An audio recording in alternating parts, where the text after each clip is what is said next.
National Weather Service in Pittsburgh has issued a severe thunderstorm warning for southeastern Washington County in southwestern Pennsylvania until 6:30 p.m. At 5:48 p.m., a severe thunderstorm was located over East Washington, or over Washington, moving east at 25 miles per hour. Hazard, 60 miles per hour wind gusts and quarter-size hail. Source, radar indicated. Impact, minor hail damage to vehicles is possible. Expect wind damage to trees and power lines, resulting in some power outages.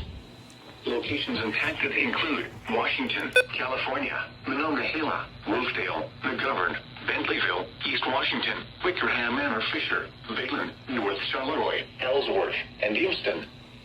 For your protection, move to an interior room on the lowest floor of a building. Please report severe weather by calling 412-262-1988, posting to the National Weather Service Pittsburgh Facebook page, or using Twitter at NWS Pittsburgh.